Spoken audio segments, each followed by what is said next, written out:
Plus these, we have these masters of the left side who know how to catch hold of these people and put them on somebody, or to remove from them someone and to put somebody else.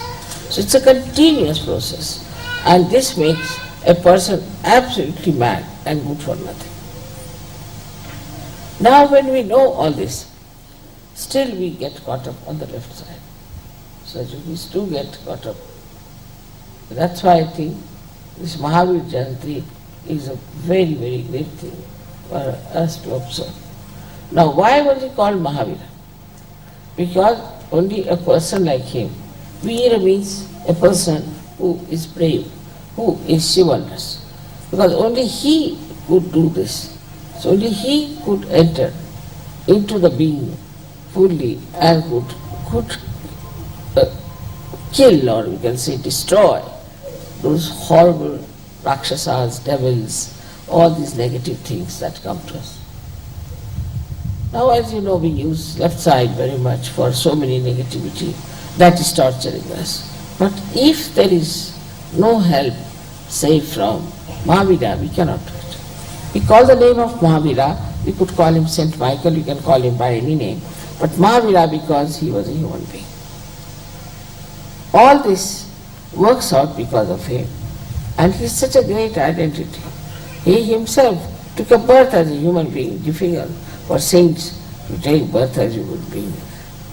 Moreover, you see the whole concept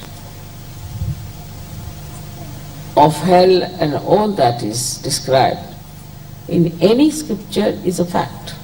It exists.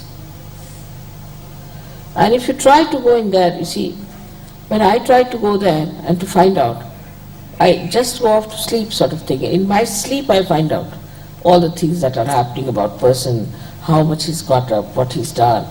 It's not an easy thing to do with the conscious mind. You have to take to the subconscious, and you have to go into Sushupti, in a deeper sleep, to see what's happening in the left side. It's a very funny situation, I think. And for Sahaja Yogis also to enter in it, I would not advise. But one should get rid of the problems of the left side with the help of Mahavira. When this chakra is caught up, what you find is a big lump of bone coming out on the right side. So you have to take the name of Mahavira just to remove that pressure from the left side. Now many people do not even know why they suffer. Why should they suffer when they have done nothing wrong? Because they are possessed. Now even the viruses and all these things like psychosomatic troubles like cancer, all I would say the incurable diseases are there because we are triggered into the left side. That's why we are suffering from these diseases which are not curable. So we have to thank really very much Mahavira, who has given us this power to remove our left-sided problems, who has given us this light in our hand, which he himself vibrates, and he himself tries to throw some light on the obscure things about me also. Because of him only, we can get cured of so many physical and mental troubles. You know that the left side can be easily cured if you use 3 candle treatment. That shows Mahavira is only fond of light, he doesn't like darkness. And his idea is, I think that way, is to now fully go all the way to clear the left side as far as possible, to help Sahaja Yoga to be established in countries where I find still a lot of this negativity is there. Lot of it. So he is working it out everywhere. And the psychosomatic diseases and all these diseases also we can work it out with candle light and all that. With 3 candles we can do this treatment. So We have to be very thankful to him that he has achieved this kind of entry into the left side and has found out for us what sort of problems exist on the left side.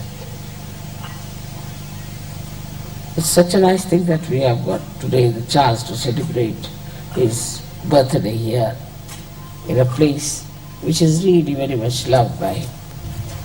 Now we may say that Mahavira is sometimes seen as a person who is naked. So it happened that he had gone in a jungle to meditate and to find out about the left side. And when he got up, you see, he got caught up in one of the bushes.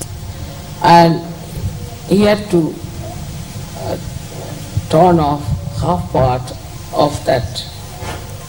When that half part was torn off, then he came out of those bushes and he was all right.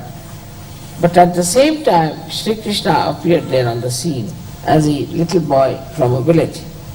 And he said that I am a poor man. This little boy said, I am a poor person, I have nothing with me. You are a king, you can always get your clothes. Why don't you give me this half cloth that you have?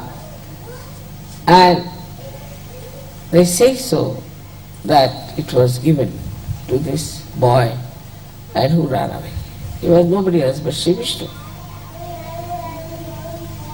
And this, you see, Vishnu took away that cloth, and hardly for about two seconds or 3 seconds, because he was a king, you see. And he hid himself with leaves and went to his palace and got dressed. But imagine the people, how negative they are. They just walk without clothes. Jainis, they have, you see, all kinds of taboos against all the worms, everything. It's said, these people have started, that if you do not respect these little animals, like you can say even serpent or any animal which is troublesome and bad, but is a human, is a living thing, so is to be preserved. Now these Jains are mad. I told you that they have gone to such a limit of vegetarianism that they try to save even the bugs, put the bugs in a hut. And the hut has got a Brahmin there. Now these bugs suck the blood of this Brahmin. And once the Brahmin is completely, I should say, sucked in by these bugs, they fall on the ground. Then they allow the Brahmin to come out and they give him a lot of dakshina, means they give him money as a reward for helping the bugs to suck his blood. This kind of vegetarianism is there. Beware of vegetarians. You see, even Hitler was a vegetarian. So you can imagine what sort of a vegetarianism it is. All these fads of vegetarianism and all that are not at all required. And that's what Mahavira showed in his life, that it is not at all important to bother about food, what issue. See, the whole theory of this vegetarianism has gone to such a nonsensical limits that I have told people that we should give up vegetarianism completely. Now also see the juxtaposition of what he wanted to do. If you do not eat proteins, you cannot fight booths. A person who has booths in him must eat a lot of proteins, not carbohydrates, but proteins, so that it can fight those left-sided enemies. But here it is, they have to be vegetarians. Now imagine there are left-sided enemies within them and they want to be vegetarians. Finished. How will they fight it? So all this is all, we should say, is pre-planned by the person who tries to sort of, we can say like this, that you see a person who tries to remove or we can say that the person who tries to make these lower animals live rather than human beings. You see, there are persons, this is the stupid thing they do. Must know that I cannot give realization to these worms and to these fishes or even to chickens. We require human beings. So all this has happened because of human beings going in juxtaposition of whatever is said. Like Christ has said, thou shalt not have adulterous eyes. And I have yet to come across a Christian who is not a Sahajogi without adulterous eyes, whether it's a woman or a man. So we go just the opposite of what we have been taught. In the case of same thing happened, that Mahavira, what he tried to do was absolutely killed by these people who are trying to make this vegetarianism as a big religion. Also another thing was that this vegetarianism came into Jainism through one fellow called Neminath, who was a Tirthankar at the time of Sri Krishna. He was to be married. In those days they were married. Not only, but they were eating all kinds of meats. And so many lambs and goats came for the wedding of this man. So he felt that Uparati, we call it this, he didn't like, he was disgusted, he was frustrated with that. With that frustration, what did he do? He said, I will not eat meat. And that's how vegetarianism started among Jainis. And that's how it's still going on. And these Jainis, I find, are the joyless people, absolutely joyless. They are so much fond of money, they run after the money and they go on behaving in such a peculiar way that you can't understand. I mean, they are human beings, but the way they behave, you cannot understand them. They are not normal people. So we realize that despite all that Mahavira worked out, still the people are supposed to be his disciples. They are Jains, and they are like this. So what we have to do now is to understand that in Sahaja Yoga we better not do something of that kind. Whatever you are told, you have to understand why it is so. You know the modus operandi, you know each and everything about Sahaja Yoga. You know the whole subject. So it's not proper for you to in any way to succumb to any such arguments or any such big talks or big advertisement and take to something that is wrong. It's very important. We are Sahajogis. We understand the balance.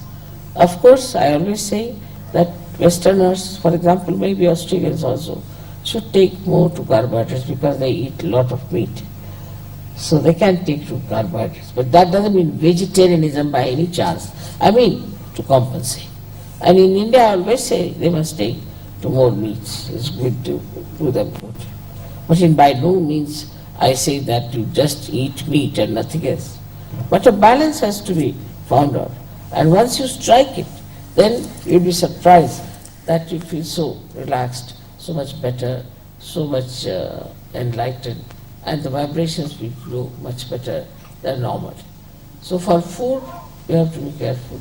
Same about with clothes, that you shouldn't go mad after a suit all the time, whether it's hot or cold or indifferent.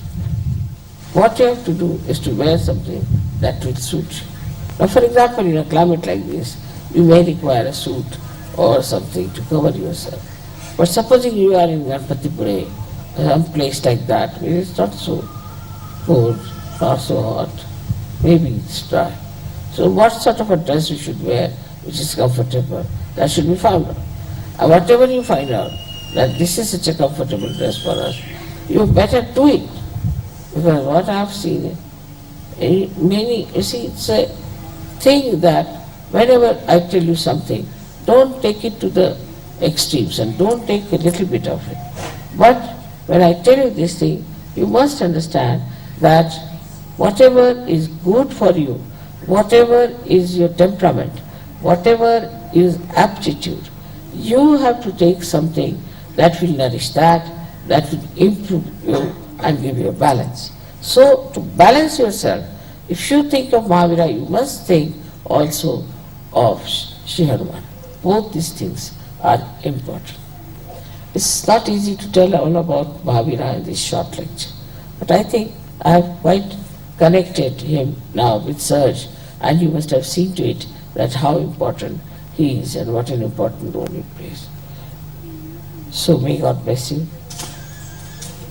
Just thinking about Mahavira, it's impossible to keep it to the conscious mind. It's just going into the left all the time.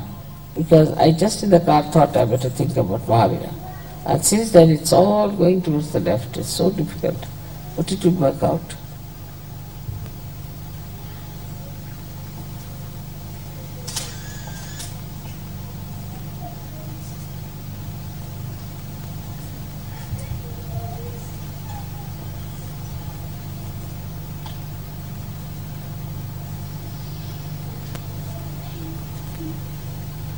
May God bless you. Have some water. Terrible thing, this left side. Funny.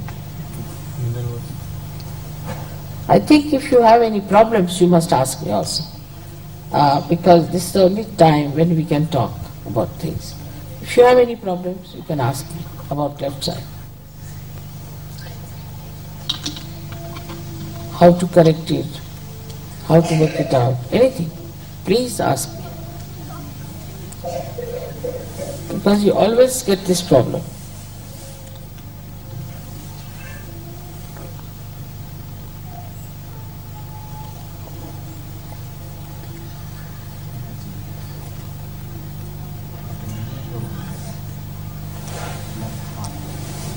What's it? Can't hear.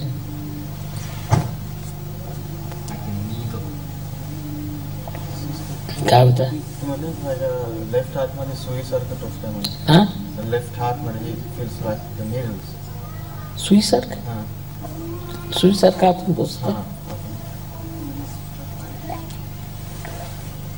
Now, heart, as I told you, is a reflection of God Almighty, which is the Spirit. So we have two types of heart troubles, as I told you before also. One is when you have overactive life, right-sided, and the left-sided is the lethargic heart, where you get angina and all that. Now, in your case, in a case where you feel there is something pricking you, that means it's a possession.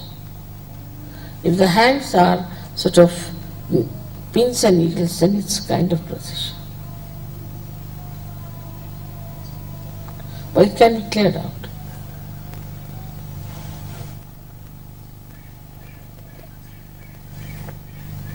Any other question? You said something about left navi. That's a different area though. Left navi comes from the relationship between a wife and a husband mostly. But a wife who is a complaining type, is very sort of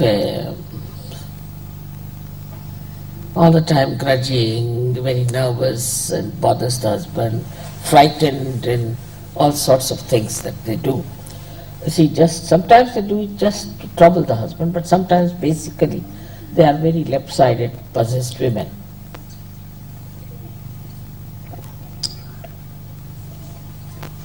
And these possessed women give you this left navi. Any woman who feels the left navi, she must immediately understand that there's some sort of a horrible thing in her being which has to go out. So for left navi, you must take to 3 candle treatment and try to respect your husband. Try to be kind to him. Because these spirits can also dominate. Not that they can make you very sly. They can also dominate. They have a way of dominating. So in any case, it looks as if a woman might look to be right-sided, but actually she's suffering from left navi and she's extremely dominating. In the same way, if the husband is not a good man and he tortures the wife and she feels unhappy about it and she's sorry about it, then also she catches the left arm. So in both cases one has to understand that you get your joy, the source of joy is yourself, your own spirit. Doesn't depend on your husband or anyone, you are single that way. So you shouldn't worry about your husband. You shouldn't think how he treats you. You shouldn't bother at all about him. But what you have to think is that after all I am his wife, I should support him, I should help him. Whatever way he is, let him be as he is. Because he won't get corrected if I tell him. So the best thing is I better not tell him anything, let him do whatever he likes. And you clear out your left navi with candle. That's the way.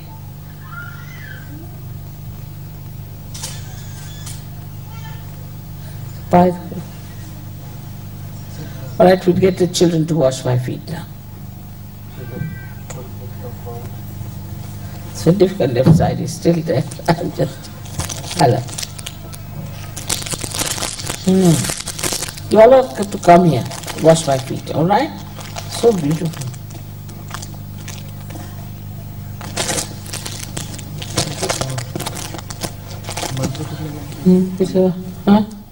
मंत्र म्हणा